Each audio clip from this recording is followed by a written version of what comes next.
आप देख रहे हैं दैनिक कड़क बिहार टाइम्स, निष्पक्ष और निर्भीक, आपको रखे सबसे आगे। नमस्कार, आप देख रहे हैं DKBT न्यूज। तो चलिए रुक करते हैं आज की प्रमुख और बड़ी खबर पर। सासाराम में पहुंचे पूर्व उप मुख्यमंत्री तेजस्वी यादव ने केंद्र के मोदी सरकार तथा बिहार सीएम नीतीश कुमार पर जमकर तंज कसा है।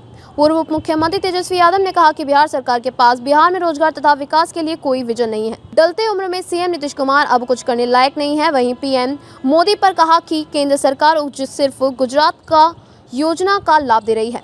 बिहार पूरी तरह से बेरोजगारी सहित पलायन में अव्वल राज्य बन गया है। पूर्व मुख्यमंत्री तेजस्वी यादव ने अपने कार्यकाल की बात कही कि उन्होंने 17 माह में सबसे अधिक नौकरियां दी हैं।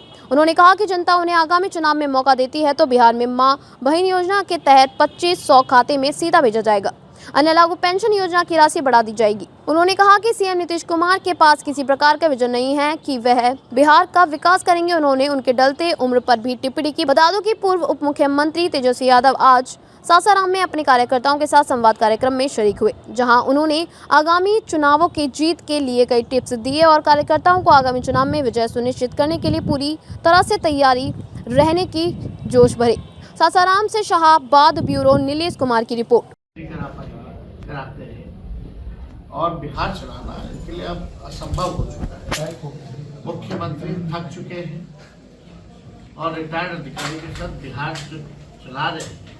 इन लोगों के पास अब कोई नया विजन, नई सोच नहीं है कि बिहार को आगे कैसे लेना है। हम लोगों के 17 महीने के शासन में 5 लाख लोगों को नौकरी मिला, 3 लाख 3.5 लाख प्रक्रियाधीन नौकरी हम लोग करा दिया।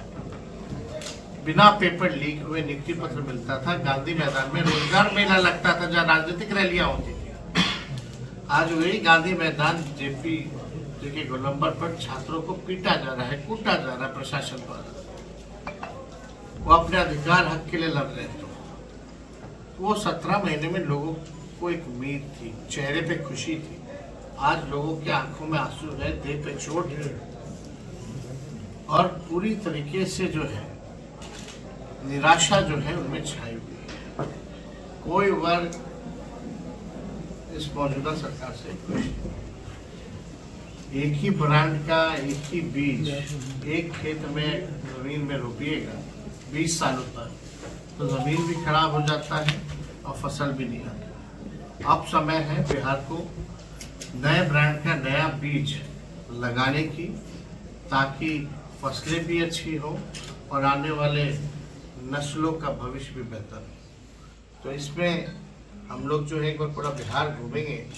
अब लगभग अंतिम चरण में हम लोगों का कार्यक्रम चल रहा है। इसके बाद 4-5 जिले ही जो है वो बचेगा।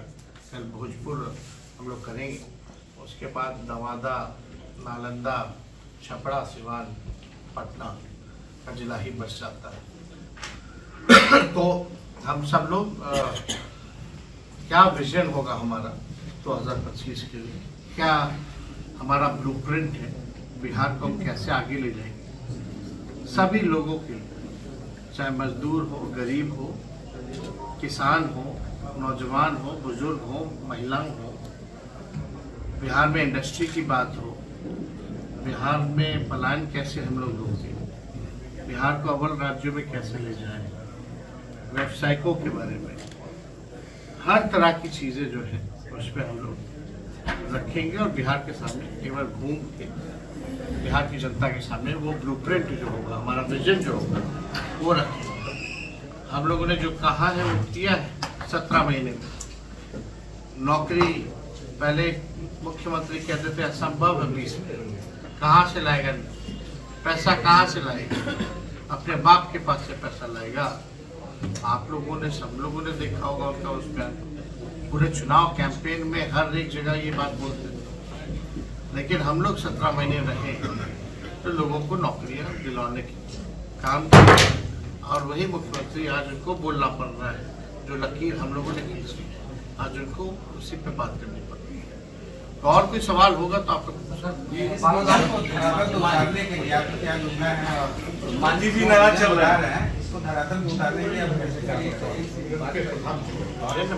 हमने करके दिखाया और सीट अब आप देखिए ना, जो असंभव कहते थे नौकरी कहाँ से लाएगा, बाप के पास से लाएगा।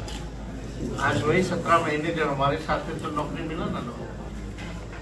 वही निर्दिष्ट शिक्षक 4.5 लाख थे, उनके जमाने में डंडा खाते थे, उनको राजकीय कर्मी का दर्जा मिला ना। देखिए, इच्छा शक्ति होनी चाहिए, आप में जज्बा होना चाहिए काम करने का। अब मुख्यमंत्री तो थके हुए, कोई विजन ही नहीं, बताएं कैसे ले जाए। तेजस्वी जी एनडीए से वो पता नहीं क्यों किसी ने तेजस्वी जी रोहतास से जुड़ा एक सवाल है। जब 2020 के चुनाव हुए थे उस समय रोहतास के लोगों के द्वारा आपके गठबंधन पर विश्वास व्यक्त किया गया, 7 विधानसभा सीट महागठबंधन के खाते में गई।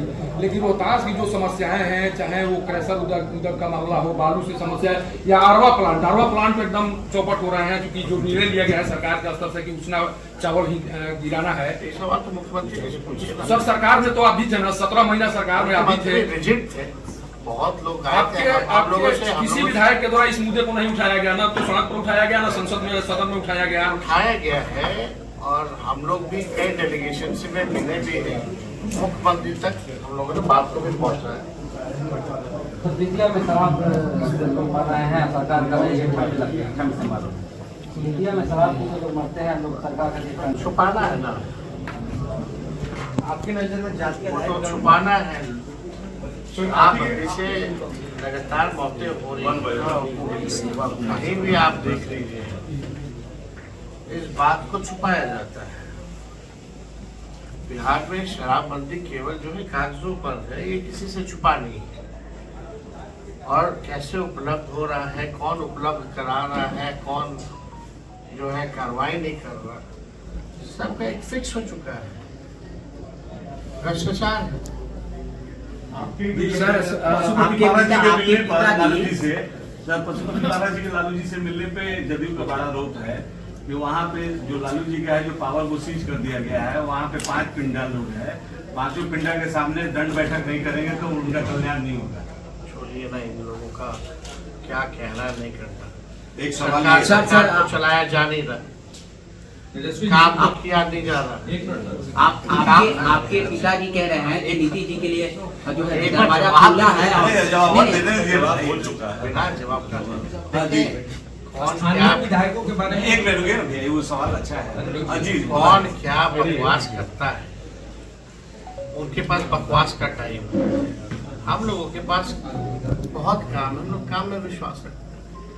कौन क्या टिप्पणी करता रहता है उसको छोड़िए, हम लोग जो है जनता के साथ हैं, जनता के मुद्दों को साथ हैं। सर आपके पिताजी माननीय मुख्यमंत्री जी को कह रहे हैं कि दरवाजा खुला है, लेकिन आप कह रहे हैं कि नहीं ये तो असंभव है, ये कैसी राजनीति। आपके पिताजी कह रहे हैं कि माननीय मुख्यमंत्री जी के लिए दरवाजा खुला है, आप कह रहे हैं दरवाजा।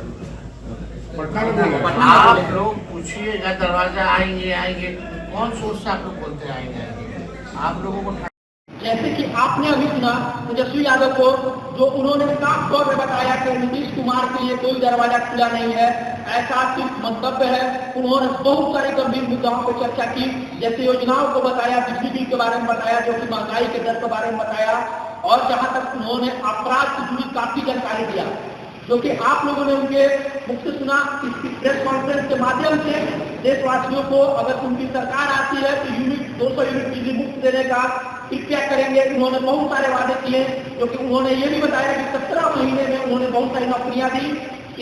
इतना सब चीज सुनने के बाद उन्होंने प्रेस कॉन्फ्रेंस को समापन किया। तब तक के लिए इतना ही। देखते रहिए दैनिक कड़क बिहार टाइम्स, निष्पक्ष निर्भीक, आपको रखे सबसे आगे। दैनिक कड़क बिहार टाइम्स, मैं हूँ आपके साथ कुमार सिंह।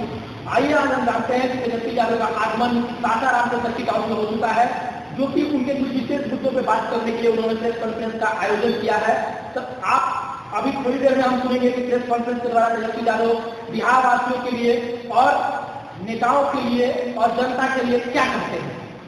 खबरों में अब तक के लिए बस इतना ही। फिर होगी आपसे मुलाकात ऐसी किसी बड़ी और खास खबर के साथ।